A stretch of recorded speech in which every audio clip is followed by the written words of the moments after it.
इसी तरीके से जो सरगर्मियां हैं वो चुनाव की हैं कि लोकसभा चुनाव में भाजपा और कांग्रेस दोनों ही पार्टियां ये दावा कर रही हैं कि पांचों लोकसभा सीटों पर दोनों ही जीत रही हैं।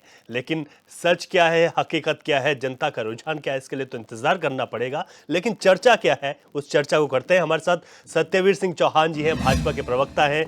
आपका बहुत स्वागत है सर। आशीष नौटियाल कांग्रेस प्रवक्ता हमारे साथ स्टूडियो में जुड़ गए हैं, आपका बहुत स्वागत है। यूकेडी से दीपक रावत जी हैं, आपका बहुत स्वागत है। हमारे साथ हरीश मैगुरी साहब भी जुड़े हुए हैं, वरिष्ठ पत्रकार हैं। सर आपका भी बहुत स्वागत है। शुरुआत आशीष जी मैं आपसे करता हूं।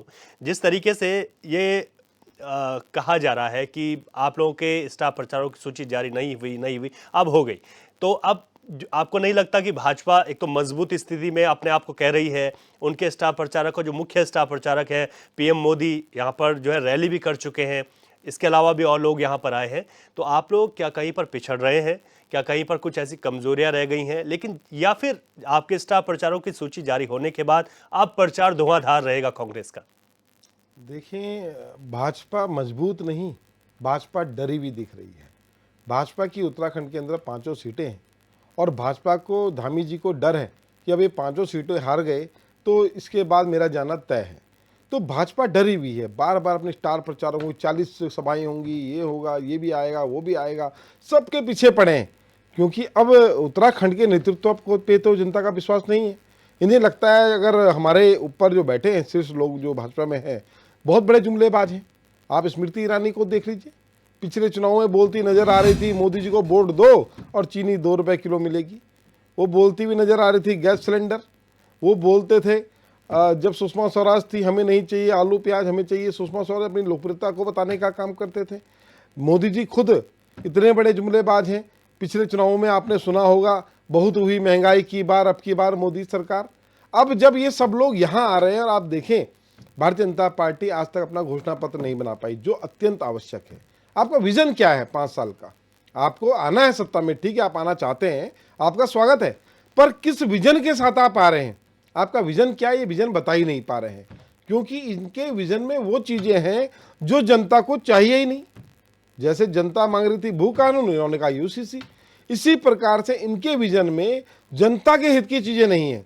उन पे रोजगार की बात करने के लिए कुछ नहीं है, शिक्षा के लिए इनके पास कुछ नहीं है, स्वास्थ्य व्यवस्था के लिए इनके पास कुछ नहीं है।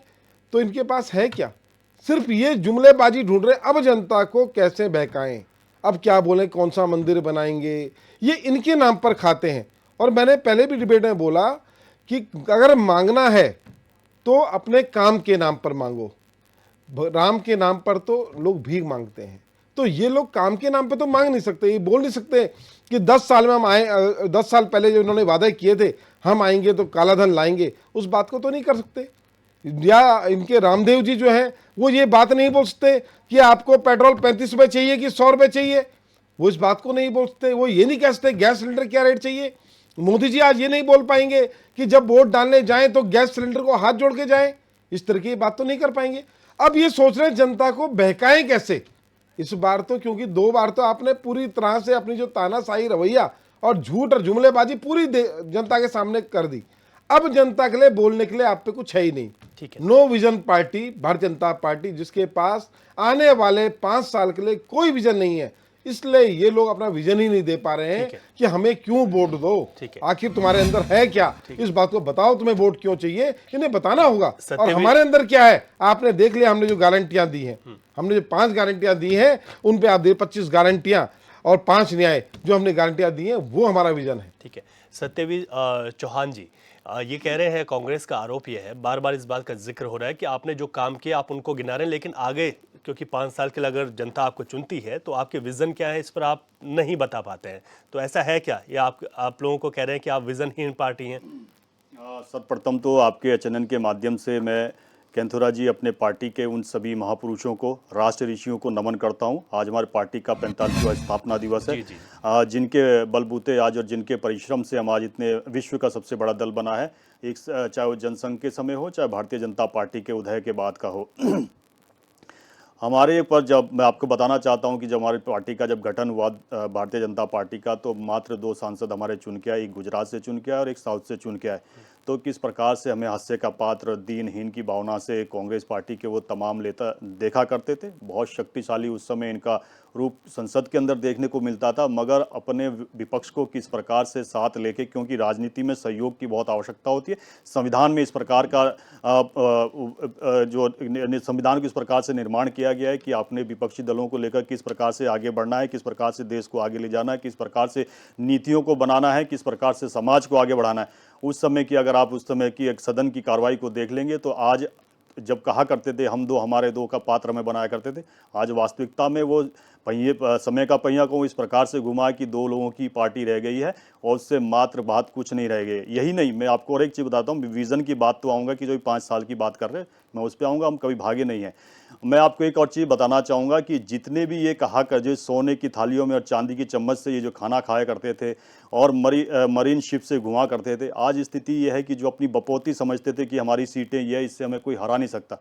वास्तविकता में आप देख लीजिए, प्रधानमंत्री मोदी जी ने 10 वर्षों के कालखंड में इतने महत्वपूर्ण काम किए। भारत का जिस प्रकार से लोहा माना है विश्व ने, आदरणीय प्रधानमंत्री निरंतर जिस प्रकार से भारत को प्रगति दे रहे हैं, चाहे सोनिया गांधी का नाम उठा के देख लीजिए, वो भी रायबरेली छोड़ के सीधा का सीधा राज्यसभा के माध्यम से पिछले दरवाजे से राजस्थान से राज्यसभा में आ रही है। जो अमेठी को अपनी बपूती समझते थे वो वायनाड जा गए हैं, इस बार प्रयास भी नहीं कर रहे, उनको पता है कि हार उससे भी बड़ी होने वाली है अमेठी के अंदर। तो इससे स्पष्ट होता है कि जो हमें हंसी का पात्र बना देते, आज भारत की जनता ने जो सोया हुआ समाज था, जो सुप्त शक्ति थी, वो जागृत हुई है। उसने दिखाया है कि भारत के निर्माण में जो कार्य करेगा वो उसको किस प्रकार से सुशोभित किया जाएगा। जी, प्रधानमंत्री मोदी जो कहा करते थे कि मणि इन्हीं पैनी के पार्टी के जो मणिशंकर बोला करते थे कि हम प्रधानमंत्री का सपना तो दूर का दूर है, इनको एक संसद भवन के बाहर हम चाय का ठेला लगा देंगे। आज वास्तविकता ये है कि जो गरीब तबके का वर्ग है उसमें भी अगर भारत सरकार की जो आधिकारिक रिपोर्ट आई है, 28.82 लाख करोड़ लोग बाहर उस गरीबी रेखा से निकल के बाहर आए। वास्तविकता में यह है कि लगातार निरंतर जो हमने काम किया, आपने कहा कि 5 साल का हमारा क्या विजन है, मैं लगता है कि ये कितना राजनीतिक दृष्टि से कितना ये जागरूक है। आदरणीय प्रधानमंत्री मोदी जी ने 2047 तक का खाका बना के दिया। उन्होंने कहा है कि 2047 तक भारत का विकसित राष्ट्र के रूप में खड़ा करना है, 2030 तक हमें तीसरी विश्व की सबसे तीसरी आर्थिक महाशक्ति के रूप में खड़ा करना है और प्रत्येक राज्य को पूरे भारत के साथ कैसे कनेक्ट करना है, सड़कों का जाल जो रहा हुआ है उसको कैसे बढ़ाना है। पिछले 10 सालों में जिस प्रकार से उत्तराखंड के परिवेश में भी बात करूं, मैं राजनीतिक दृष्टि से ही बात करूं कि महिलाओं के लिए जिस प्रकार से इस पे जो नई संसद भवन है उस पे भी किस प्रकार के उन्होंने प्रश्न उठाए कि वो जो शेर थे, जो उसके बाहर जो संसद भवन के शेर थे, कि वो ज़्यादा दहाड़ रहे हैं, वो भी इनके लिए जैसे बिल्लियाँ होती हैं, मिमियाती बिल्लियाँ, उस प्रकार के होने चाहिए थे।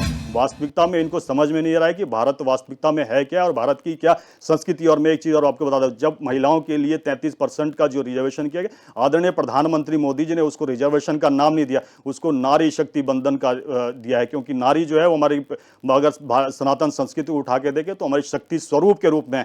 तो आप देख सकते हो कि उत्तराखंड में अगर बात करूं तो हमारी 5 सीटें उत्तराखंड से मात्र संसद भवन में जाती है, उसमें भी एक भी महिला को इन्होंने टिकट देने का काम नहीं किया। आपसे इससे स्पष्ट होता है कि महिलाओं के प्रति इनका किस प्रकार का रवैया, किस प्रकार की दुर्भावना इनसे ग्रसित है। आपने इनके तमाम नेताओं के अभी बयान भी हालिया में सुने होंगे, चाहे सुरजेवाला का बयान उठा के देख लीजिए, चाहे इनकी जो अभी राष्ट्रीय प्रवक्ता श्रीनत है उसका उठा के देख लीजिए। यही नहीं, जब महामहिम राष्ट्रपति का जब चुनाव हो रहा था, जब द्रौपदी मुर्मू को इस देश की राष्ट्रपति के लिए हमने कहा कि एक आदिवासी समाज की महिला है जो तमाम मुश्किलों के बाद जिस प्रकार से वो आगे आके आई है, जिस प्रकार से वो हम उसको आगे बढ़ाना चाहते हैं उस समाज को, आदिवासी समाज को, उस समय किस प्रकार से हम सहयोग तो छोड़ दीजिए, जब वो चुन के आती है उसके बाद सदन में जो विपक्ष के नेता है अधीर रंजन चौधरी ने किस प्रकार के शब्दों का प्रयोग किया उन्होंने, तो आप समझ सकते हो कि महिलाओं के प्रति इनकी सोच हमेशा रही है कि उनको उनका उत्थान। आदरणीय प्रधानमंत्री मोदी जी ने महिलाओं को केंद्रित करते हुए उनको जो जिस प्रकार से 26 से अधिक योजनाओं को उनको फोकस्ड करते हुए उनको सेंटर में रखते हुए बनाई गई है, उससे स्पष्ट होता है कि उत्तराखंड में भी किसी महिला को टिकट नहीं दिया। हमने लगातार चौथी बार भी अब जो हमारे टिहरी से जो सांसद है माला राज्य लक्ष्मी शाह जी को इस बार भी दिया और मुझे पूर्ण आश्वस्त हूं कि हमारी 5 के 5 सीटें इस बार आगे आएगी। अगर काम की दृष्टि से कहूं कि 5 मैं 30 सेकंड में कंप्लीट करता हूं, अगर काम की दृष्टि से भी कहूं कि हम यहाँ देहरादून के अंदर बैठे, टिहरी लोकसभा के अंदर बैठे। 1987 से लटकी हुई लोहारी परियोजना थी, बांध परियोजना थी, उसको भी अगर गतिमान किया, उसको भी अगर हमने उसको पिछले वर्ष गतिमान किया उसको, और वो पूर्ण रूप से ऊर्जा का उत्पादन कर रहे हैं। हम मोरी नेटवर्क जैसा दूरस्थ क्षेत्र, वहां पर भी 60 मेगावाट की हमने जो परियोजना है, ऊर्जा की परियोजना, उसको शुरुआत करी। लखवाड़ बांध परियोजना दशकों से लटकी हुई थी, उसका कार्य लगातार चल रहा है। हमारे लिए पहाड़ों में ट्रेनों का जाल बिछे, अच्छी ट्रेनें हमें पहुंचे, हमें भी उसका आरामदायक सफर मिले। ऋषिकेश कर्णप्रयाग रेलवे लाइन तो बनी रही है, मुझे लगता है कुछ समय वो पूर्ण रूप से संचालित हो जाएगी। यही नहीं करेंगे, यहां से मैं कंप्लीट करता हूं। डोईवाला से लेके गंगोत्री के जो खरादी है और यमुनोत्री विधानसभा खरादी और गंगोत्री तक जो हमारा है, वो उस वहां के लिए हमने डीपीआर बन के तैयार हो चुकी है। कुल मिला के ये कहूं, कांग्रेस तो 5 साल का हमारा कह रही है कि अगला विजन क्या है। हमने 1947 तक का विजन खड़ा करके रखा है। वास्तविकता यह है कि जिनका आधार खत्म हो चुका है वो विजन लेस हो चुकी है। आज नेता नहीं इनके पास रह गए और वास्तविकता में अब डहार का डर इन्हें सता रहा है। ठीक है दीपक रावत जी, आप लोगों ने 4 सीटों पर अपने पार्टी के प्रत्याशी उतारे। आपके पास सीमित संसाधन है, ये उत्तराखंड की जनता भी जानती है, लेकिन आपका सबसे बड़ा मुद्दा हमेशा गैरसैंण रहा। मैं आशुतोष नेगी जी की एक वहां पर रैली देख रहा था, वो गैरसैंण पहुंचे, लेकिन आप लोग वहां पर भी यूथ को या फिर यूं कहें भीड़ को नहीं जुटा पाए। इसके पीछे क्या वजह है कि आप गैरसैंण में भी लोगों को नहीं जुटा पा रहे हैं? सीमित संसाधन तो और चीज है, लेकिन लोगों के दिलों तक कनेक्ट क्यों नहीं हो पा रहे हैं आप लोग? देखिए, निश्चित रूप से जो समर्थन इस प्रदेश के बनने से पहले उत्तराखंड क्रांति दल के पास था, और उसके बाद लगातार उसमें कुछ ना कुछ कमी आई है, और जिसका परिणाम ये है कि हम लगातार जो जनता का जो विश्वास है वो खोते रहे। उसी का परिणाम ये है कि जो संगठन स्तर पे भी हमें संसाधनों की कमी का सामना करना पड़ रहा है, और राजनीतिक रूप से भी हमें इसका नुकसान उठाना पड़ रहा है। लेकिन इस बात से कोई इनकार नहीं करेगा, चाहे इस पैनल में बैठे हुए हमारे प्रवक्ता हों विभिन्न दलों के, या स्वयं आप हो या जनता हो, कि इस प्रदेश के बनने से पहले भी हमारी चिंता में मुख्य जो था, यहाँ का मूल निवासी था, यहाँ का पहाड़ का निवासी था, यहाँ के जो सुदूर गांव में प्रांत में रहने वाले लोग हैं उनका जीवन यापन था। और उत्तराखंड बनने के 22-23 वर्षों के बाद भी हमारे जो मुद्दे हैं वो उन्हीं के इर्द गिर्द हैं, उन्हीं से संबंधित है।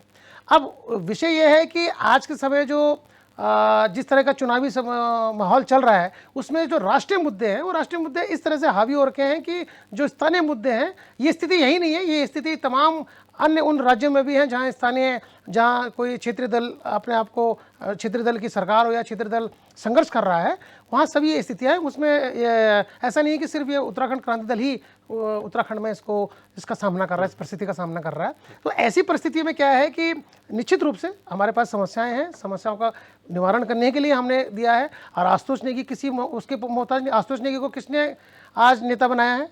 भारतीय जनता पार्टी की नीतियों ने। पूरे 2 साल तक वो कहते रहे, अंकिता भंडारी के मामले को उठाते रहे। ऐसा कौन सा मंच है जिस मंच से उन्होंने अंकिता भंडारी के मामले को नहीं उठाया? क्या मिला उस पत्रकार को? उस पत्रकार के ऊपर आरोप लगाए गए, जो आरोप इतने पुराने थे उसको जिंदा किया गया, उसको जेल भेजा गया। मजबूरी में उसको आज नेतृत्व संभालना पड़ा कि जब यही स्थिति नौजवानों की होने वाली है। अंकिता भंडारी के मामले में तो हमारे भाजपा के प्रवक्ता कुछ नहीं कहेंगे।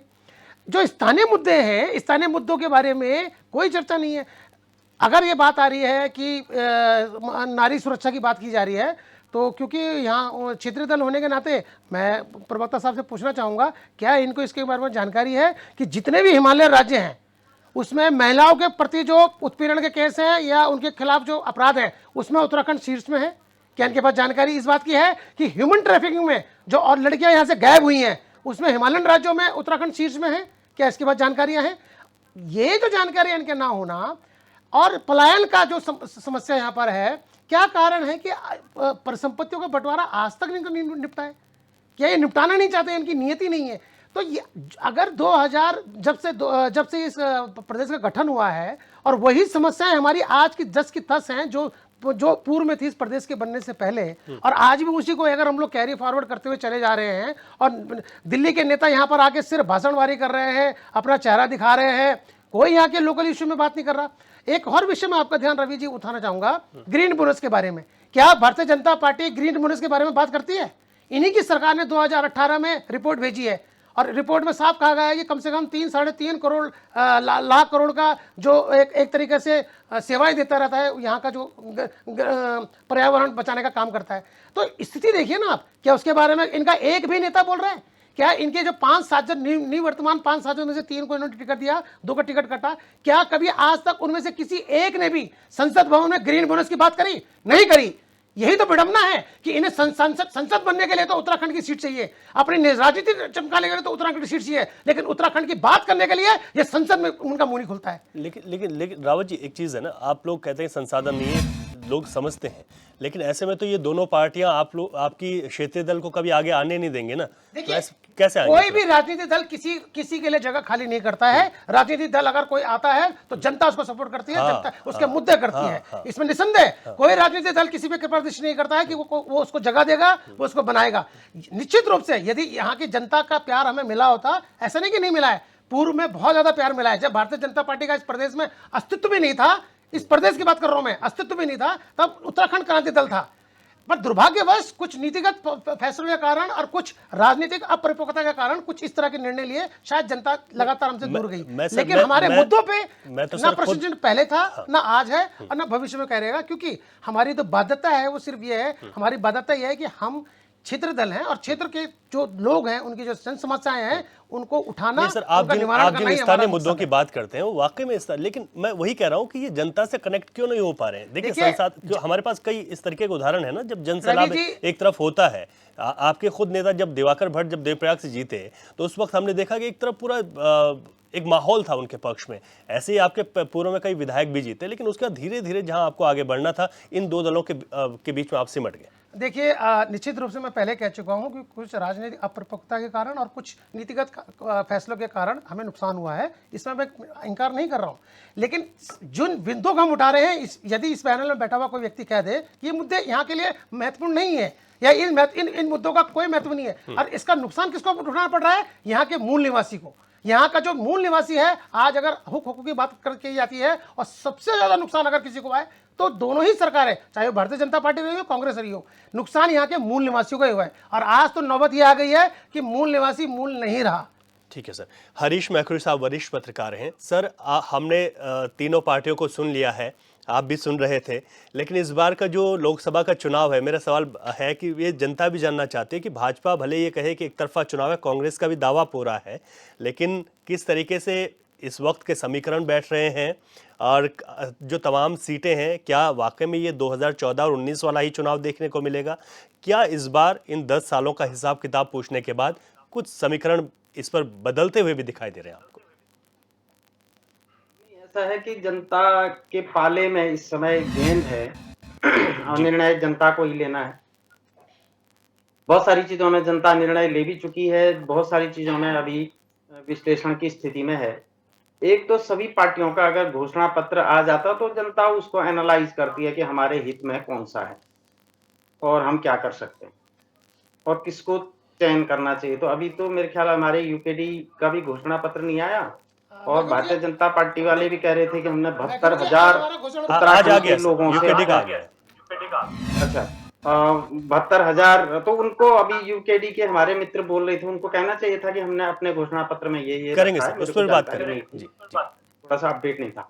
तो भारतीय जनता पार्टी कह रही है कि हमने 72,000 लोगों तो भैया कब आएंगे वो सुझाव बाहर, ये भी इनको भी करना चाहिए। रही चुनाव की बात, तो इस समय गेंद निश्चित रूप से जनता के पाले में है और जनता जो है पिछले मतलब अब कुछ ये नई पीढ़ी भी है, उसको पुरानी चीजें मालूम नहीं होगी, लेकिन अगर सारी चीजों का एनालाइज करेगी तो जनता सक्षम निर्णय लेगी, ऐसा हम समझ पा रहे हैं। एक स्थिति ये है उत्तराखंड के परिप्रेक्ष्य में, निश्चित रूप से हम बात रखना चाहेंगे कि उत्तराखंड को जो ग्रीन बोनस की मांग है वो बहुत पुरानी मांग है, वो दिया जाना चाहिए। जब पर्यावरण की रक्षा हम कर रहे हैं, 6 नेशनल पार्क हमारे पास हैं, 6 नेशनल सेंचुरी हमारे पास हैं, हमारे बच्चे रोज बाघ उठा के ले जाता, कल ही श्रीनगर में एक बच्ची को बाघ ले गया है, तो उसको निश्चित रूप से होना चाहिए। हमने लंबे समय तक मैं देख रहा था हमारे यहाँ मतलब पिछले करीब 60 साल के आसपास पर्यावरण चिपका रहा। इस बीच वन माफिया जो है जंगल काटता था, ठेके पड़ते थे और बगान लगती थी, चिरान लगती थी, लेकिन सड़क पर विकास कार्यों पर पर्यावरण चिपका रहता था। अब पिछले 10 सालों में जब से प्रधानमंत्री सड़क योजना आई है, तब से थोड़ा सा गाँव में सड़क जाने लगी है, नहीं तो पर्यावरण हर चीज पे चिपका रहता था। और इवन दिन हमारे यहाँ डैम वगैरह बनते थे तो उसमें जो है बहुत सारे पर्यावरणविद आगे आके उसमें भी रुकावट करते रहते थे। टिहरी हो गया और भी बहुत सारे डैम इसके उदाहरण रहे हैं। तो सिर्फ उत्तराखंड पर ही जहाँ 6 नेशनल पार्क हों, जहाँ 6 नेशनल सेंचुरीज हों, बाघ, आग, बर्फबारी और बाढ़ के बीच उत्तराखंड के लोग रहते हों, तो वहाँ ऊपर से पर्यावरण और चिपक जाए तो विकास के कार्य तो यहाँ पिछड़ ही जाते थे।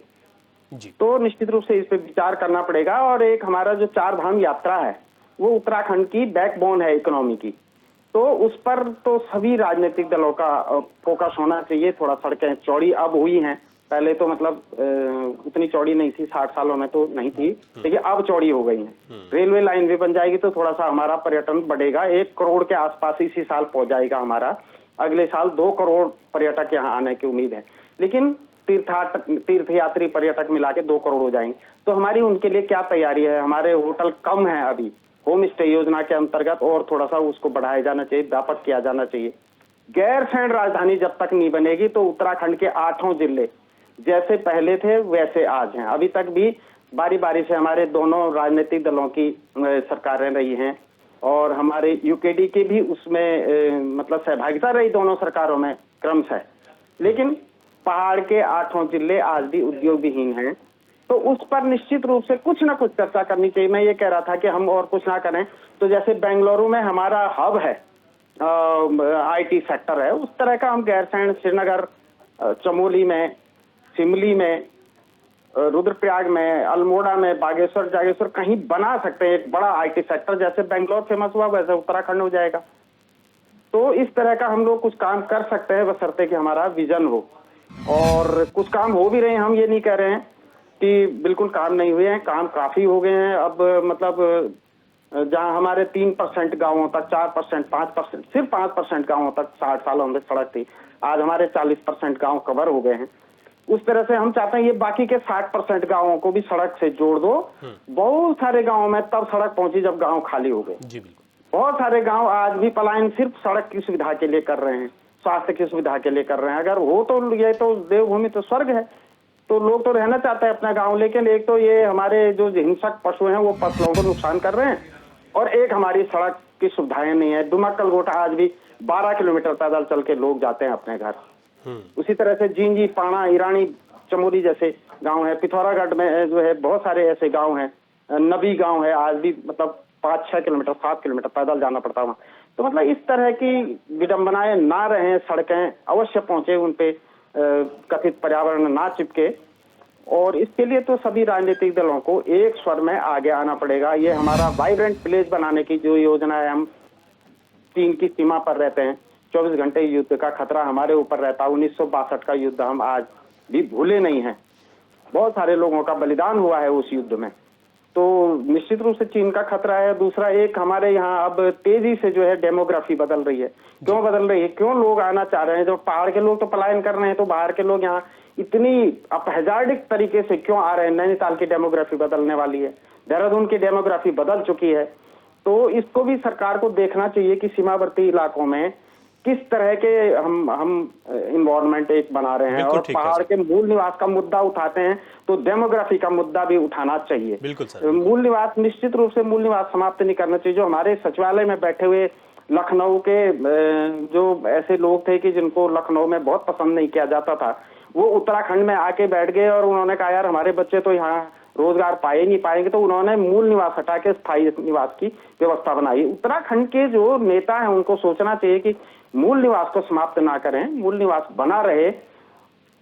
बैकडोर से लोगों को भर्ती करने की कोई और व्यवस्था आपने और स्थायी निवास के रूप में निकाल दी, तो पहाड़ियों का तो हक मर गया ना भाई। उत्तराखंड के लोगों का, मूल निवासियों का तो हक मर गया। उस पर चिंतन होना चाहिए। ठीक है सर। और हमारे सभी मित्रों को, पॉलिटिकल मित्रों को इस पर चर्चा परिचर्चा करनी चाहिए। बहुत अच्छा सुझाव दिया है सर आपने, और सुझाव के साथ ही आपने ये भी बताया कि किस तरीके से डेवलपमेंट हुआ और कहां पर चूक रह गई। आशीष नौटियाल जी, अब बात करते हैं स्टार प्रचारकों की। सूची जारी हो गई, लेकिन उसी में आपके स्टार प्रचारक हरीश रावत भी हैं।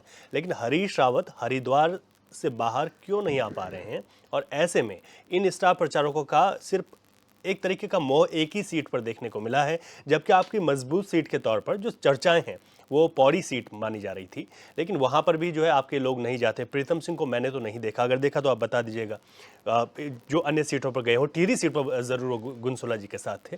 तो ऐसे में आप लोगों को नहीं लगता कि जब तक ये स्टार प्रचारक बाहर नहीं निकलेंगे अपने किसी एक मोह को छोड़कर, तो पार्टी को नुकसान होगा? देखिए, हमारे सारे कैंडिडेट अपने आप में मजबूत हैं और जब निश्चित उन्हें आवश्यकता होगी वो स्टार प्रचारक को भी बुलाएंगे और उनके थ्रू भी अपना प्रचार करवाएंगे। बात बड़ी ये नहीं है कि स्टार प्रचारक क्यों नहीं आ रहे हैं। देखिए, भाजपा तो इतने स्टार प्रचारक बुला रही है, कह रही है कि हम तो 400 सीटें पार भी कर रहे हैं, फिर स्टार प्रचारक क्या कर रहे हैं भाई? 400 तो पार आप कर ही रहे हो ना, तो स्टार प्रचारक का क्यों टाइम खराब कर रहे हो भाई? इधर क्यों बुला बुला के उनको कहीं और जगह जाने दो जहाँ हार रहे हो आप उनको वहाँ जाने दो। पर नहीं, आपको क्योंकि उत्तराखंड में डर है, हमें तो कोई डर नहीं है। हमें क्या डर होना है आप बताएं? हमारे पास तो इतने मुद्दे हैं कि हम लोग तो खुद ही सत्ता में आ रहे हैं। आज आप देखें पौड़ी लोकसभा हमारी कितनी बढ़िया चल रही है। अभी थोड़ी देर पहले सोशल मीडिया के मार्फत से देख रहा था किस तरह अनिल बलूनी जी को उनके ही कार्यकर्ता भगा रहे हैं कि हम आपको वोट नहीं देंगे। कई औरतें भगा रही थी, आप चाहें तो वीडियो में आपको भी शेयर कर दूंगा। अनिल बलूनी जी को वहाँ भगा रहे हैं, राजलक्ष्मी को भगाते हुए आपने देखा होगा, गणेश जोशी और राजलक्ष्मी को किस तरह भगाया, इनको भगाया। इनके हर कैंडिडेट बहुत कच्चे हैं। हमारे कैंडिडेट अपने आप में मजबूत हैं और हमारा स्टार प्रचारक तो आप देखें ना, जनता हमारी प्रचारक है। इससे होता क्या है इनसे ना, नहीं होता है। होता क्या है ना नोटेल, जब चुनाव होते हैं, क्योंकि आप तो बहुत वरिष्ठ हैं, तो एक संगठन भी मजबूती के तौर पर काम करता है। एक कार्यकर्ता में जोश भरने का काम होता है। जब स्टार प्रचारक यानी कि जो बड़े नेता होते हैं, जिनका एक नाम होता है, वो जब जाते हैं तो एक माहौल बनता है और असर पड़ता है। इस बात से तो इनकार नहीं किया जा सकता। तो ऐसे में भी अगर आप यहाँ पर ढील देंगे तो फिर तो नुकसान हो सकता है ना। देखिए, कल को नड्डा जी हरिद्वार आए थे, कोशिश करने में क्या दिक्कत है? हरिद्वार नड्डा जी आए थे, लगभग आधी सीटें खाली थी, आए नहीं लोग। इतना दबाव के से बुलाए जा रहा है तब नहीं आ रहे हैं। तो ये नहीं है, देखिए स्टार प्रचारक ने मना नहीं कर रहे, हमारे नेता हैं। जब उन्हें लगेगा कि कहीं पे थोड़ा सा कमी है, क्योंकि 99 तो हमें होना पड़ेगा, वो तो 100 करेंगे ना। ऐसा थोड़ी है कि हम फेल हैं, जो भाजपा के अंदर है। हर विधायक अपने आप में फेल, हर लोकसभा का कैंडिडेट इनका अपने आप में फेल। वो सिर्फ कहाँ जीत रहा है? शीर्ष नेतृत्व के कारण। शीर्ष नेतृत्व आके बोलता है हम आएंगे तो आप सुरक्षित रहेंगे, नहीं तो आपको तो मार देंगे ये लोग, तो आप बचेंगे नहीं। आपके लिए हम तो ये चुनौती- झूठ सच नहीं, चुनौती हम है तो ना। सच बोलते हैं। ये घोषणा पत्र हमने जो बनाया है वो बताता है कि हम लोग क्या करने वाले हैं, वो हमारा विजन बताता है। मैंने सर लोगों से बात की, मैं आम लोगों से बात की। लोगों का ये कहना था कि ठीक है, कैंडिडेट कई जगह जो भाजपा के पसंद नहीं है लोगों को, लेकिन फिर भी कह रहे हैं कि हम वोट दे देंगे क्योंकि मोदी जी का चुनाव है। तो ऐसे में आप लोगों को दिक्कतें नहीं हो सकती? अब नहीं, मोदी जी का चुनाव देखो समय गया। देखो, एक बार जनता को आप बना सकते हैं, 2 बार बना सकते हैं, तीसरी बार नहीं बनेगी जनता। ये तो इतिहास में लिखा है। आप कितनी बार बनाएंगे किसी को? हर बार जनता नहीं बनती है। और अभी मेरे सत्यवीर भाई बता रहे थे कि राहुल गांधी तो जो है चांदी के चम्मच में खा रहे थे, चांदी के चम्मच खा के पैदा हुए, क्या बता रहे थे? अरे प्रधानमंत्री के बेटे हैं, अगर उन्होंने चांदी के 100 रुपये के चम्मच में खा लिया, आप क्या चाह रहे, भीख मांगे हो? जैसे आप बताते हैं कि प्रधानमंत्री जी 35 साल भीख मांग कर खाया, क्या भीख मांग कर खाते आपको अच्छा लगता? मतलब जो प्रधानमंत्री बने वो भीख मांग कर खाए तो सही, लेकिन वो चम्मच से नहीं खा सकता। क्या सोच रखते हैं आप लोग? जवाब दीजिए। एक पढ़ा लिखा समझदार आदमी, आप उसको इस तरह बात बोल रहे हैं। और वो पारिवारिक, आप बताए ना, जिसके दादा प्रधानमंत्री, जिसकी नानी प्रधानमंत्री, दादा प्रधानमंत्री, जिसकी वो प्रधानमंत्री, पिताजी प्रधानमंत्री, आप कह रहे आपको दिक्कत हो रही है चांदी के चम्मच में कैसे खा लिया? अरे यार, कितने का आ रहा है चांदी का चम्मच? ऐसा होता है। ये लोग पढ़े लिखे लोग हैं, सभ्य लोग हैं, बड़ी यूनिवर्सिटी से पढ़ाई कर रखी है, वो भीख मांग के थोड़ी पैदा हो रखे हैं यार। आप लोग जिस तरह सोच सकते हैं, तो ये गलत सोच मत पालो कि जो चांदी की चम्मच से खाता है वो अच्छा नहीं कर सकता। वो निश्चित अच्छा कर सकता है, उन्हें दुनिया देखी होती है। आप कह रहे थे अभी थोड़ी देर पहले भारत का लोहा सारे देश मान रहे हैं। बताएं कौन कौन लोहा मान रहा है भाई? बांग्लादेश जैसा इतना सा देश हमारे प्रोडक्ट का बहिष्कार कर रहा है। बांग्लादेश हमने पैदा किया है, आप लोगों की तरह नहीं कि एक सर्जिकल स्ट्राइक क्या हुई, आतंक कर दिया, हो गया, डर गया। हमने देश अलग कर दिया और उसके बाद आज उस देश को जिसको हमने अलग किया, जो हमें मानता था, आज वो देश हमारे यहाँ कह रहा है साड़ियाँ जलाओ, इनका बहिष्कार करो। बताएं हम कहाँ जा रहे हैं? नेपाल जैसा देश हमें पत्थर मार रहा है। चीन कब्जा कर रहा है लद्दाख में, और वहां लद्दाख के अंदर आपने इंटरनेट बंद कर दिया, धारा 144 लगा दी, कोई बोलना मत। हमारी जनता को नहीं बोलने दे रहे हैं, चीन हमारे यहाँ कब्जा कर रहा है। आप लोग कर क्या रहे हैं? आप कह रहे हैं देश जाग गया। जिस दिन देश जाग जाएगा और आपके जुमले समझ जाएगा, उस दिन आप भाग जाएंगे। जबकि देश को जागने का हम इंतजार कर रहे हैं। हम देश को जगा रहे हैं, देश को बता रहे हैं कि किस तरह से एक तानाशाह देश के अंदर है और इस तानाशाह देश को बर्बाद करने का काम हो रहा है। और यकीन मानिए, जिस दिन देश जागेगा उस दिन भाजपा दूर दूर तक नहीं दिखने वाली, यकीन माने इस बात को। क्या विजन है आपका? 80 करोड़ लोगों को आप कहते हैं कि हम खाना दे रहे हैं फ्री का। आपका विजन ये है कि हम 100 करोड़ देंगे? आपका विजन उसको घटाने का नहीं है कि 80 करोड़ को फ्री नहीं देना पड़ेगा, हम उसे इस लायक बना देंगे कि वो खुद खरीद के खाए। आपका विजन वो नहीं है। आपका विजन वो है आने वाले 5 साल में 80 करोड़ नहीं, हम 100 करोड़ 120 करोड़ लोगों को फ्री का राशन देंगे। आप इस विजन के साथ काम कर रहे हैं। किस तरह सरकार चला रहे हैं आप लोग? देश ऐसे नहीं चलता। आप लोगों को देश चलाने का अभी ज्ञान नहीं है। 10 साल आपको हुए ऐसा उछाल मार रहे हैं जैसे आप लोगों ने पता नहीं क्या कर दिया। हमें पता है देश कैसे चलाया जाता है। हमें देश को चलाया है। हमने उस समय देश को चलाया है जब देश के अंदर सुई बनाने की फैक्ट्री नहीं थी। सुई बनाने से लेके हवाई जहाज तक बनाने का हमने काम किया है। आप किस तरह बात करते हैं? इनके प्रवक्ता आते हैं, इनके लोग आते हैं, बताते हैं कि 2014 से पहले अंधकार था और ये आए एकदम से सूरज उग गया। क्या अंधकार था बताएं? 2014 से पहले टीवी नहीं थे, फ्रिज नहीं थे, कार नहीं थे, एसी नहीं थे, एम्स नहीं थे, क्या नहीं थे? बैंक नहीं थे, क्या नहीं थे 2014 से पहले? बताएं जो आपने 2014 के बाद आके कर दिया। सिर्फ जुमलेबाजी, झूठ, दूसरी पार्टी को बदनाम करके आप लोग राजनीति करने का काम कर रहे जवाब हैं। ले लेते हैं आपके सवालों का। इस तरह काम नहीं चलेगा। देश समझ रहा है और मैंने आपको बताया जिस दिन देश जाग गया उस दिन भाजपा को भगा के रहेंगे। भाजपा उस दिन नहीं आएगी दोबारा। ठीक है। सत्यवीर चौहान जी, बातें आपने सुनी ली हैं। जवाब ले लेते हैं आपसे कि ये कह रहे हैं कि 2014 से पहले भी तो सारी चीजें थी, ऐसा आपने क्या कर दिया 10 साल में कि जो जनता इस बार भी जो है, आप हैट्रिक की बात कर रहे हैं, 400 पार की बात कर रहे हैं, हर एक सीट पर 5 लाख के अंतर से जीतने की बात कर रहे हैं। कैंथोरा जी, हम तो सुन ही रहे मगर भारत की जनता इनको सुनना बिल्कुल बंद कर दी। 2000 के बाद तो जैसे स्विच ऑन और ऑफ का बटन होता है, बिल्कुल इनको ऑफ के मोड में रखा हुआ है। कोई रीस्टार्ट का बटन नहीं है, केवल ऑफ के मोड में। और मैं आपको कैंथोरा जी एक चीज़ बताना चाहता हूँ, किसी भी राष्ट्र की, राज्य की और देश की नींव का आधार होता है उसकी सेना कितनी सशक्त है, उसकी आर्थिक नीति कितनी सशक्त है, उसकी जो इन्फॉर्मेशन है, मतलब सूचना का जो तंत्र है वो कितना मजबूत है। केवल ये 3 फैक्टर पे किसी भी देश की नींव होती है, राष्ट्र की और राज्य की। वो आज के डेट में मैं बड़े गर्व से कह सकता हूँ आपके दर्शकों को, आज हम आर्थिक की दृष्टि से बोलूं तो हमारे देश के केवल एक प्रधानमंत्री रहे जो कि आरबीआई के गवर्नर रहे, और जो आरबीआई का गवर्नर होता है उसके नोटों पे साइन होते हैं। तो नोटों पे साइन करने वाला केवल मात्र एक प्रधानमंत्री रहा, वो मनमोहन सिंह रहा। और जो सोचो कि जिनको ये बोलते थे कि आर्थिक मामलों के बहुत बड़े जानकार है, इनको बहुत गहराई से इनको चीज़ें मालूम है, मगर आप देखिए 10 साल किस प्रकार से देश की दुर्गति हुई। 11वें पायदान पे हम पूरे विश्व में हमारी आर्थिक स्थिति थी। और एक जिसको चाय वाला बोलते थे, जिसके लिए बोलते थे स्टॉल लगा दे प्रधानमंत्री के, कहाँ ये सपने देख रहे हैं। उस गरीब माँ के बेटे ने भारत को 5वीं स्थिति में खड़ा करके लाया है विश्व में। और जब इनके समय में तो इस प्रकार की कोई भी इस प्रकार की आर्थिक गतिविधियों में उतार और चढ़ाव का देखने को मिले, क्योंकि जब कोविड जैसी महामारी आई, विश्व की वो बड़ी बड़ी आर्थिक शक्ति जो बोलती थी कि हम विश्व का नेतृत्व करते हैं, विश्व को दिशा निर्देश देते हैं कि विश्व की अगले 10 साल तक किस प्रकार की आर्थिक गतिविधियां रहेगी, वो सारे के सारे आज भारत के सामने जिस प्रकार से खत्म होते हुए दिख रहे हैं। और भारत तीव्र गति से आगे बढ़ रहा है। जिसकी रेटिंग रखी थी भारत की, जो प्रगति की जो जीडीपी रहेगी वो 6 के लगभग रहेगी, मगर जब अभी की जो बड़ी बड़ी संस्थाएं वो उन्होंने जिस प्रकार से दिखाया कि 8 से ऊपर भारत की आर्थिक गतिविधि दिखाई है, इससे स्पष्ट होता है कि एक जो गरीबी को जो झेल के व्यक्ति आया है, जो गरीबों के बीच में रह के आया है, जो संगठन के कई कार्यों से करके आया है, वो समझता है कि भारत की किस प्रकार से आगे ले जाना है। और जो उन्होंने कहा है भी आदरणीय प्रधानमंत्री मोदी जी ने कि 2030 तक हम भारत को तीसरी आर्थिक महाशक्ति बनाएंगे, वो स्पष्ट रूप से दिखता है कि किस प्रकार से देश को मजबूत करने का काम किया। यही नहीं, मैं एक उदाहरण के साथ कैंथोरा जी आपको बताना चाहता हूँ। हमारे अगर उंगलियों पे गिन सकते थे कि हमारे यहाँ यूनिकॉर्न कितने थे। यूनिकॉर्न का मतलब होता है कि जिसका 5 से 6 हज़ार का मिनिमम टर्नओवर होता है। आज की डेट में मुझे कहते हुए संतोष होता है 100 से अधिक यूनिकॉर्न भारत के अंदर है। स्टार्टअप आप उंगलियों पे गिन सकते थे, आज की डेट में 90,000 से अधिक स्टार्टअप आप भारत के अंदर है।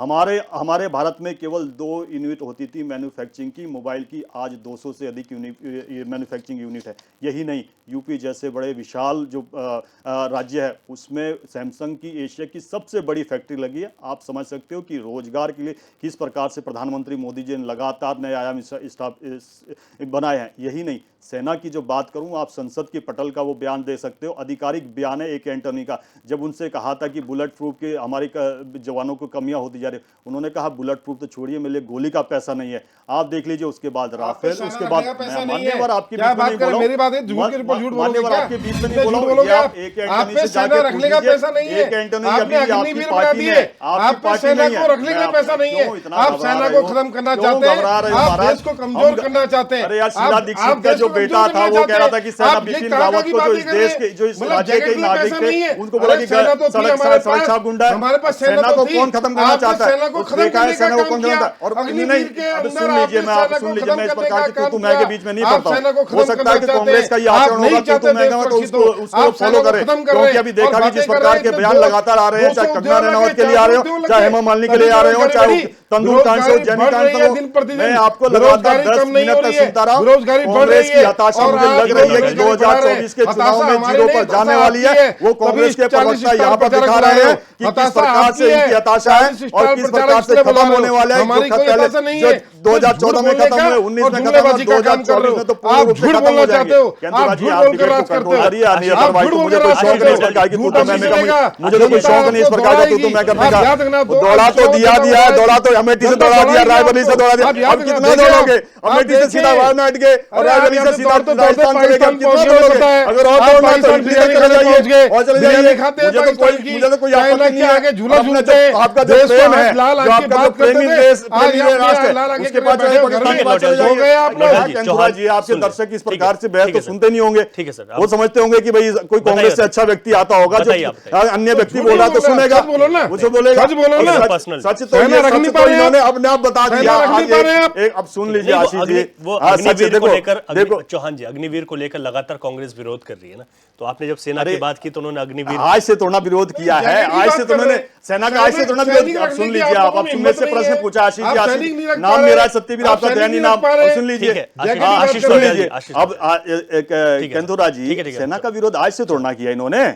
सेना का विरोध जब इस देश का पहला जनरल बन रहा था उस समय विरोध किया, पंडित जवाहरलाल नेहरू ने विरोध किया उस समय। उन्होंने कहा, अब सुन लीजिए, मैं आपके बीच में नहीं बोल रहा हूँ क्या किस प्रकार का है ये क्या है केंद्रा जी, क्या नाटक है ये? यहाँ नाटक चल रहा है, कोई यहाँ आज से यहाँ कॉमेडी शो चल रहा है क्या? केंद्रा जी, कॉमेडी शो चल रहा है क्या यहाँ पर? हर एक कॉमेडी कर रहे हैं कांग्रेस के प्रवक्ता आज की डेट में, चाहे राष्ट्रीय हो चाहे प्रदेश का हो। सुनने का थोड़ा सा धैर्य रखिए। बात बताइए। हाँ, सेना का विरोध आज से तोड़ना कर रही है केंद्रा जी। पंडित जवाहरलाल नेहरू के समय का इतिहास उठा के देख लीजिए, जब ये देश स्वतंत्र हुआ था तब कहा गया था कि भारत का जनरल बनेगा, तो उन्होंने, पंडित जवाहरलाल नेहरू का आधिकारिक बयान है, उन्होंने कहा कि नहीं, हमारे यहाँ का कोई भी सेना का ऐसा अधिकारी नहीं है जो भारत का नेतृत्व दे सके, जिसके इस प्रकार का अनुभव हो। तो उन्होंने भी कहा कि हमारे भारत में कोई ऐसा प्रधानमंत्री भारत के अंदर से नहीं बनना चाहिए। इस बात पे फंसते हुए तब सेना ने खुद अपना जनरल बनाया। यही नहीं, 1971 का बड़ा ये व्याख्यान कर रहे थे मानक शाह, जनरल फील्ड मार्शल मानक शाह, जो कभी रिटायर्ड नहीं होता है, क्योंकि जो फील्ड मार्शल होता है वो हमेशा उस पद पर रहता है, वो कभी रिटायरमेंट उसके आगे नहीं लगता है। उस व्यक्ति की इन्होंने पेंशन रोकने का काम किया। उस व्यक्ति की पेंशन बहाल कब होती है? जो हीरो थे उस समय के, जब उन्होंने कहा था कि जब लड़ाई के लिए कि मेरे पास हथियार नहीं है, मैं किस प्रकार से 1971 का युद्ध लड़ूं, किस प्रकार से मैं अपनी सेना का मनोबल बढ़ाऊं। उस व्यक्ति ने जब एक बयान के आधार पर जब उससे पूछा था, डीडी नेशनल के चैनल के पूछा था कि अगर आप पाकिस्तान के जनरल होते तो क्या होता, तो इसका परिणाम ये होता है कि वो देश जीता। वो इन्होंने इसलिए कहा था कि क्योंकि उन्होंने जिस प्रकार से उन्होंने अपनी सेना को मोटिवेट किया था, बिना हथियारों के, उसमें हथियार नहीं था। उस व्यक्ति की इस केवल इतने बयान पर उस व्यक्ति उनकी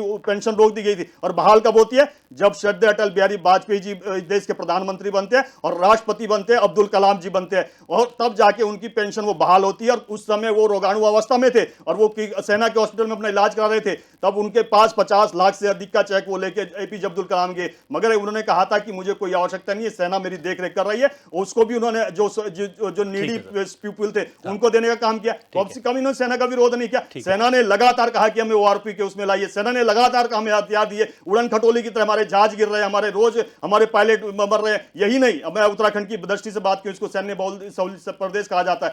डीके जोशी जी इस प्रदेश से पहले एडमिरल जनरल बनते हैं नेवी के, उन्होंने लगातार कहा कि मेरे सैनिक और मेरे जवान लगातार मर रहे हैं इन सबमरीनों में, पुरानी बैटरियां इसमें पुरानी सबमरीनें हैं जिसमें, और ये लगातार मरे। उन्होंने कहा कि इस रिपोर्ट को प्रकाश प्रकाशित नहीं होने देना है, और उनसे जबरन उन्होंने वीआरएस दिलवाया। आप देख सकते हो कि मैंने सारे प्रमाणों के साथ बताया कैसे इन्होंने सेना को कमजोर करने का काम किया। और यही नहीं, जब गलवान, बालाकोट और स्वांग में हमारी सेना जब पराक्रम दिखा रही थी, तब ये सबूत मांग रहे थे, और सबूत, और उस देश से सबूत मांग रहे थे जिससे। और एक चीज बताता हूं मैं, पता नहीं क्या बीमारी है, बोलना शुरू हो जाते हैं, बोलना शुरू हो जाते हैं। एक चांदी की बात कर रही है, जनता सुनना चाह रही है, क्या करोगे आप बताओ। नेता की बात कर रहा हूँ, राहुल गांधी की बात कर रहा हूँ, आपके नेता की बात कर रहा हूँ।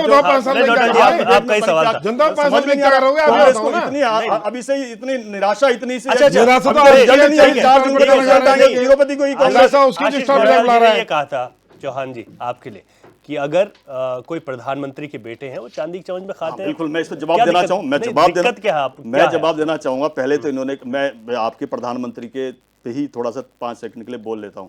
इस देश स्वतंत्र भारत में 15 अगस्त 1947 के बाद से अगर 2 प्रधानमंत्री जो ऐसे बने हैं जनता के बीच में से, जिनके लिए आवाज उठ के आई है, उसमें से एक श्रद्धेय अटल बिहारी वाजपेयी जी, एक आदरणीय नरेंद्र मोदी जी, इनके लिए जनता के बीच से आवाज आई, तब देश के प्रतिनिधित्व किया। और जब पंडित जवाहरलाल नेहरू कैसे मैंने उस समय तय ये हुआ था कि 15 प्रोविंस थी उसमें, उस समय ये तय हुआ था कि जिसको ज्यादा वोट मिलेंगे वो इस देश का पहला प्रधानमंत्री बनेगा। मगर हुआ क्या, केवल जवाहरलाल नेहरू को 0 वोट मिला, 14 वोट मिले, 12 वोट मिले उनको, सरदार पटेल को, और एक वोट मिले। तो आप देख सकते हो कि इंदिरा गांधी कैसे बने, सिंडिकेट से बनी। और आप देखिए हरीश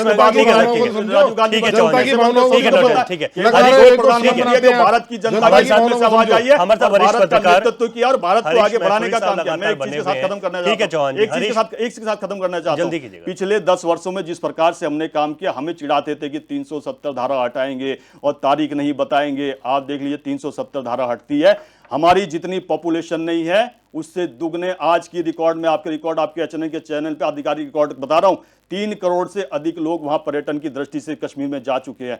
आज जिस लाल चौक पर खून की नदियां बहती थी, वहां तिरंगा आज इस प्रकार से फहरा रहा है। आज वहां के लोग सुकून की नींद ले रहे हैं, सुकून से रह रहे हैं, सौहार्द और अमन चैन लगातार बना हुआ है। आज वहां विकास के सारे रास्ते खुले हैं, लगातार वो अब भारत की मुख्य धारा से जुड़ते हुए आ रहे हैं। राम मंदिर के लिए कहते थे, जिसको इन्होंने काल्पनिक कहा कि इनकी सोनिया गांधी ने लिख के दिया, कपिल सिब्बल के हाथ से लिख के दिया कि यह काल्पनिक है, और जिसमें पूरे भारत के प्राण बसते हैं राम में, उसको काल्पनिक कहते पूरी कांग्रेस निष्प्राण आज की डेट में हो चुकी है। आज भव्य मंदिर बन चुका है और पूरा भारत जिस प्रकार से आगे बढ़ रहा है, जिस प्रकार राम राज्य की जिस आगे बढ़ रहे हैं, अरे हम तो फकीर हैं, हम तो फकीर हैं। मैं तो कहता हूं, मैं तो फकीर है। हम चांदी और चांदी की प्लेट में खाने वाले लोग नहीं है, चम्मच में खाने वाले लोग नहीं है। हम फकीर हैं, हम एक सेवक के रूप में और सेवक के रूप में भारत की सेवा कर रहे हैं। भीख मत मांगो राम के नाम पर। अरे का भी राम के नाम पर सबसे पहले सोनिया गांधी पर चले जाओ कि काल्पनिक है कि नहीं है काल्पनिक है। वो सोनिया गांधी से पूछ लो, सोनिया गांधी से पूछ लो। और 2019 का चुनाव, 2019 का चुनाव याद करिए, 2019 का चुनाव आ रहा था, कपिल सिब्बल के हाथ, कपिल सिब्बल कोर्ट के अंदर जाके खड़े कहते हैं इसका फैसला नहीं होना चाहिए क्योंकि इससे चुनाव प्रभावित हो सकते हैं। आप देख सकते हो कि इनके किस प्रकार। 2 लोग और भी हैं हमारे साथ, 2 लोग और भी हैं। हरीश मैखुरी जी बोला नहीं, हरीश मैखुरी तो मैंने करने की आवश्यकता है। हरीश मैखुरी, अरे ठीक, सर देखिए समय की पाबंदी रहती है। हरीश मैखुरी जी, 2 चीजें हैं। भाजपा को मैं देख रहा हूं कि लगातार नेशनल जो मुद्दे हैं उन पर बात हो रही है, कांग्रेस स्थानीय मुद्दों को उठा रही है। फायदा किसको ऐसे में मिल सकता है? स्थानीय मुद्दे वर्सेस जो है नेशनल मुद्दे इस समय देखे जा रहे हैं। जो भाजपा है वो अपने राष्ट्रीय मुद्दों पर ही ज्यादातर बात करी, लेकिन कांग्रेस के पास स्थानीय मुद्दे भी हैं। मैखुरी सर। नहीं, निश्चित रूप से सारे मुद्दे भी महत्वपूर्ण है और राष्ट्र का मजबूत होना भी महत्वपूर्ण है जी। तो हम ये नहीं कह सकते हैं कि राष्ट्र तभी मजबूत होगा जब हमारी स्थानीय समस्याओं का भी निपटारा होगा, सेना मजबूत होगी, अच्छी सड़कें बनेंगे, अच्छे उद्योग लगेंगे, लोगों को रोजगार मिलेंगे, तो राष्ट्र मजबूत होगा। रोजगार के लिए 2 नीतियां हो सकती है कि हम रोजगार बढ़ाएं, अवसर बढ़ाएं, रोजगार के संसाधन विकसित करें। दूसरा, हम जनसंख्या नियंत्रण कानून लाएं। जब इंदिरा गांधी जी को आज से 40 साल पहले जनसंख्या नियंत्रण की आवश्यकता हुई, जब भारत की जनसंख्या केवल 60 करोड़ थी, आज तो तिगुनी हो गई है, तो आज क्यों नहीं होनी चाहिए? राजनीतिक दलों को मांग उठानी चाहिए, लेकिन उनके जो है वोट कम हो जाएंगे, इसलिए कोई इस मांग पे ध्यान नहीं दे रहा है। उनके राजनीतिक खांचे से विपरीत मांग है। जनसंख्या नियंत्रण कानून, सख्त जनसंख्या नियंत्रण कानून आना चाहिए, तब जाके रोजगार बढ़ेगा।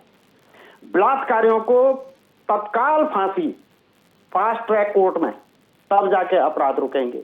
नहीं तो खाली बेटियों का मुद्दा उठाते रहेंगे तो उससे लाभ नहीं होगा। बलात्कारियों को तत्काल फांसी फास्ट ट्रैक कोर्ट में, ये नहीं 20 साल मुकदमा चल रहा है और उसके बाद सुप्रीम कोर्ट तक अपील हो रही है, और तब जाके कहीं होती कि नहीं होती फांसी, रात कहीं दरवाजे ना खुलवा दें।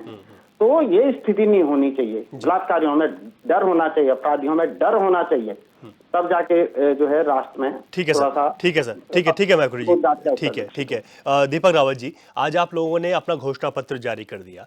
अभी इससे पहले जिक्र भी इस बात का हो रहा था, ऐसी कौन सी चीजें हैं आपकी, थोड़ा सा उसका जिक्र जरूर कीजिएगा और उनके महत्व को भी बताइए ताकि जनता आपकी तरफ आ सके, आपसे कनेक्ट हो सके, जो दूरियां बढ़ गई हैं यूकेडी के प्रति। मूल निवास, जल जंगल जमीन की बात, और अनुसूची 8वीं अनुसूची में गढ़वाली जो हमारी भाषा है, कुमाऊनी और जौनसारी, इसको सम्मिलित करने की बात, यहाँ पर रोजगार उत्पन्न करने की बात, और साथ ही साथ जितने भी घोटाले में उनकी सीबीआई की जांच की बात, इन सारे मुद्दों को हमने अपने घोषणा पत्र में डाला है। और हम निश्चित हैं इस बात को लेकर कि अगर उस घोषणा पत्र को यहाँ की जनता पढ़ेगी तो निश्चित रूप से वो आगामी आने वाले 19 तारीख को जो लोकसभा चुनाव है उसमें हमारे जो प्रतिनिधि हैं या जिनको हमने सपोर्ट करा है, समर्थन दिया है, उन्हें वोट देगी और उन्हें भारी मतों से जिताएगी, ऐसा हमारा पूरा विश्वास है। हमारी कोशिश ये रही है कि हर वर्ग को हम लोग बात कर सकें, हर वर्ग को हम लोग के लिए प्रयास करा है कि आगामी आने वाले 5 साल में यदि कोई सांसद हमारा जीत के आता है तो जरूर उस संसद में जाके इस यहाँ की बात करें, क्योंकि आप देख रहे हैं कि इतनी चर्चाओं में ग्रीन बोनस की बात किसी ने नहीं करी। क्या जो इस प्रदेश को परिसंपत्तियों का जरूरत है कि नहीं है, इसकी बात किसी ने करी। जो सबसे बड़ा नुकसान 1980 का जो वन नियम अधिनियम कानून और वाइल्ड लाइफ एक्ट है, उसकी वजह से जो सबसे ज़्यादा नुकसान इस यहाँ के लोगों को हुआ है, सुदूर प्रांत में रहने वाले जो जंगलों में रहते हैं, जिसकी वजह से अभी मैकुरी जी बोल रहे थे कि बाघ अब घर के अंदर आके खाने लगा है। ये इन सारी परिस्थितियों की बात कोई नहीं कर रहा। जब यहाँ की जनता जिंदा ही नहीं रहेगी, जब यहाँ की जनता अपने गाँव में घरों में रहेगी नहीं, तो ये शासन किस पे करना चाह रहे हैं? ये शासन उन पे करना चाह रहे हैं जो दूसरे प्रदेश के लोग यहाँ पर आके रहने वाले हैं, जिसकी बात मैकुरी जी उठा चुके हैं कि जो बाहर के लोग आके आप यहाँ रहने वाले लगे हैं, जिनकी राजनीति, यहाँ के जो राजनीतिक दल है, राष्ट्रीय दल कभी उनका विरोध नहीं करेंगे, क्योंकि उनका विरोध होगा तो इनकी खुद की स्थानीय राजनीति खराब हो जाएगी, और जिस प्रदेश से वो लोग आते हैं उस प्रदेश में इनकी राजनीति खत्म हो जाएगी। ये कभी उस प्रदेश में उन लोगों का विरोध नहीं करेंगे। लेकिन अगर यहाँ की संस्कृति बचानी हो, यहाँ का बच्चों का भविष्य बचाना हो, युवा को, तो हमें उन सारे मुद्दों पर ध्यान देना पड़ेगा जो स्थानीय लोगों के हुक ठीक है। समय के हिसाब से लास्ट आखिरी कमेंट ले लेता हूँ। सत्यवीर चौहान जी, आप लोग बड़े कॉन्फिडेंट हैं कि 5 सीटों पर आप जीत गए, ये आपका ओवर कॉन्फिडेंस तो नहीं है कहीं? मैं आपको 2014 में भी जिस पर हमने 5 सीटें जीती, 19 में भी उससे बढ़ के जीती। इस बार हमारा जो मार्जिन रहेगा वो बहुत ज़्यादा रहेगा। हमने उत्तराखंड में जिस पर आदरणीय प्रधानमंत्री मोदी जी ने, हमारे शीर्ष नेतृत्व ने जिस प्रकार से महिलाओं को भी आगे बढ़ाने का काम किया, इससे स्पष्ट होता है कि हमने जो पूरे उत्तराखंड को जिस पर आगे बढ़ाने का काम किया, महिलाओं को भी साथ में ला के काम किया। एक बार कांग्रेस के प्रवक्ता से पूछिए कि महिलाओं से इतनी दुर्भावना क्यों है? एक भी महिला क्या कांग्रेस में नहीं है? क्या कांग्रेस में क्या इस प्रकार के नेता ही नहीं है कि भाई वो महिलाओं को आगे कर सके? सर, सारे नेता तो आपने ले लिए। नहीं, हमारा देखो, मैंने आपको शुरू में ही कहा, आपने वक्तव्य, हमारा पार्टी का स्थापना दिवस है आज, सब तो आपके यहाँ हमारे पार्टी का स्थापना दिवस है। आप एक विधायक को ले गए आप कांग्रेस, हमें हंसी का पात्र बनाया करते थे, हम दो। आज कांग्रेस की स्थिति पहिया ऐसा घुमा समय का, भारत की जनता ने इस प्रकार का इनको दिखा दिया आईना कि हम दो कहने वाले ही रह गए। आज हम दो, हमारे दो। और आज देखिए कि उत्तराखंड की जो महिला विधानसभा में है वो भी पहली महिला है, उत्तराखंड की चीफ सेक्रेटरी है वो भी आज महिला है, और भारत की राष्ट्रपति है वो भी महिला है, और भारत की जो आर्थिक गतिविधियों को जो संतुलन बनाने वाली है वो भी महिला है। हर जगह महिलाओं को आगे बढ़ाने का काम किया है। संसद के अंदर सबसे ज्यादा चुन के इस बार महिला में आएगी, इस बार भी चुन के आएगी। और आदरणीय प्रधानमंत्री जी के नेतृत्व के नीचे कहां ये टिक पाएंगे जो चांदी और सोने की चमचों से खाने वाले? वो कह भी रहे हैं, इसको मान भी रहे हैं, इसको लगा आदर मान देश कहाँ है मैं चांदी की नमन चम्मच करता हूं से? इनको कि कह रहे हैं कि हमारी हम वो चांदी सोच और है। चांदी हम की आपकी चमचों तरह नहीं से भीख मांग के उसकी खाएं। प्लेटों में हम खाना तो खा रहे हैं। चाहते हैं हर तो आप आदमी सोचिए चांदी कि चम्मच से इनकी खाए केवल और अपनी- चांदी परेड में अपनी खाए। मौज- हम ठीक है देश सर, को वहां ठीक है देखना सर, चाहते हैं। ठीक है। हम चलिए देश सर, को वहां देखना चाहते हैं। समय इतना ही है, समय इतना ही है, केवल समय इतना ही है। सत्यवीर चौहान जी, आशीष नौटियाल जी, दीपक रावत जी, हरीश मैकुरी सर, आप सबका बहुत बहुत शुक्रिया कि आपने इस चर्चा में भाग लिया। आप क्योंकि जैसे जैसे वक्त नज़दीक आ रहा है तो अब लोग भी बहुत नज़दीक से इन तमाम चीज़ों को समझ रहे हैं, लेकिन वो आजकल सुन भी रहे हैं। हालांकि जो भाजपा की रैलियां हैं, लगातार जो कांग्रेस के स्टार प्रचारकों के आने का इंतजार है, वो भी अब देखने को होगा कि जनता पर वो कितना असर डालेगा। लेकिन फिलहाल जनता का मूड क्या है, क्या उन्होंने तय किया है, 19 तारीख को सबको जलपान से पहले मतदान जरूर करना है, ताकि 4 तारीख को जब नतीजे आए तो हम देखें कि जनता ने अपना नेता किसको चुना है। फिलहाल क्वेश्चन आवर में इतना ही। इजाजत दीजिए, नमस्कार।